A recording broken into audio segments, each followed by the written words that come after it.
नामूसे रिसालत में तौहीन के खिलाफ इलाहाबाद में हुए एहतजाज मामले के कलीदी मुल्जिम जावेद मोहम्मद को लेकर दिल्ली में एहतजाज करने जा रहे वेलफेयर पार्टी ऑफ इंडिया के कारकुनों को दिल्ली पुलिस ने हिरासत में ले लिया। इस पर वेलफेयर पार्टी ऑफ इंडिया ने बरहमी का इजहार करते हुए दिल्ली पुलिस की कार्रवाई को गलत बताया है। न्यूज 18 उर्दू से बात करते हुए पार्टी के जनरल सेक्रेटरी ए सुब्रमणी ने कहा कि इलाहाबाद में जावेद मोहम्मद को गलत तरीके से मास्टरमाइंड बनाया गया और गिरफ्तार किया गया। हम इसकी मुखालिफत करना चाहते थे, हमें इसकी इजाजत भी मिली थी, लेकिन आज सुबह इजाजत अचानक मनसूख कर दी गई और हमें हिरासत में ले लिया गया। उन्होंने कहा कि मुल्क में हुकूक के लिए आवाज उठाने वालों की आवाजों को दबाने की कोशिश की जा रही है। प्रयागराज हिंसा मामले में मुख्य आरोपी बनाए गए जावेद मोहम्मद के मामले को लेकर वेलफेयर पार्टी ऑफ इंडिया आज जंतर मंतर पर प्रदर्शन करना चाहती थी, लेकिन उनके तमाम कार्यकर्ताओं को, लीडरों को दिल्ली पुलिस ने डिटेन कर लिया है। हमारे साथ जनरल सेक्रेटरी यहाँ पर मौजूद हैं और ये जो लीडर्स हैं वो मौजूद हैं। क्या कहेंगे, जिस तरीके से दिल्ली पुलिस ने ये कार्रवाई की है, आप लोग प्रदर्शन करने जा रहे थे, तो क्या मांग है और जो कार्रवाई हुई उसको लेकर क्या कहेंगे? नहीं, जो बुलडोजर का मामला है उसके खिलाफ हम लोग प्रदर्शन करना चाहता था जंतर मंतर में।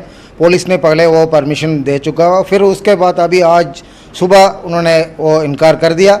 हम लोग जाने के लिए यहाँ से तैयार होकर बस में चढ़ा रहा था, वो इधर हमारा ऑफिस के सामने इन लोगों को डिटेन करके लेके गया था। उसी तरह एक बात बताइए, क्या आप लोगों ने परमिशन नहीं ली थी? क्या दिल्ली पुलिस ने आपको परमिशन नहीं दी थी जिसकी वजह से वो प्रदर्शन से करने से रोका गया?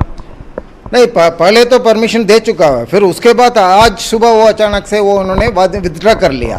फिर यहाँ वो हमारा लोकतंत्र के अंदर तो वो प्रदर्शन करना, वो बोलना, कुछ बात करने के लिए तो सबको ये अधिकार है। कि आप लोगों की डिमांड क्या थी? आप लोग प्रदर्शन क्यों कर रहे थे? जी, जावेद मोहम्मद साहब को इलीगली अरेस्ट कर दिया गया। उनको ये बताया गया कि वो मास्टरमाइंड हैं इसके अगेंस्ट, और उनके घर को जो है, जो उनकी बीवी का घर था, उसको डिमोलिश कर दिया गया। तो इस टेररिज्म और बुलडोज़र का टेररिज्म जो यूपी में है उसके खिलाफ, और जो टीस्टा स्टेलवार्ड और श्री कुमार साहब जो गुजरात राइट्स में जो पेश ह्यूमन राइट्स के लिए लड़ रहे थे, उन दोनों के लिए को भी अरेस्ट कर दिया गया। तो इसके अगेंस्ट ये जो लोकतंत्र जो हमारे देश में आजकल ख़तरे में है, और जिस तरह से इलीगली लोगों को अरेस्ट किया जा रहा है ताकि डिसेंट ख़त्म हो, और एक पॉलिटिकल वैंडेटा नज़र आ रहा है जो बदले के भावना से जो पुलिस काम कर रही है, तो इसके ख़िलाफ़ हम लोग प्रदर्शन करना चाह रहे थे। परमिशन तो हमें मिल चुका था कल, और अचानक आज सवेरे परमिशन कैंसिल, विड्रॉ कर दिया गया। हमारे लोग पहुँचे भी नहीं थे प्रोटेस्ट साइट में, वो सिर्फ बस चढ़ रहे थे, और हम अभी तय कर रहे थे कि हम लोग चूँकि परमिशन कैंसिल हो गया है, जो भी लीगल प्रोसीजर है उसको हम फॉलो करेंगे, आवाज़ ज़रूर उठाएंगे।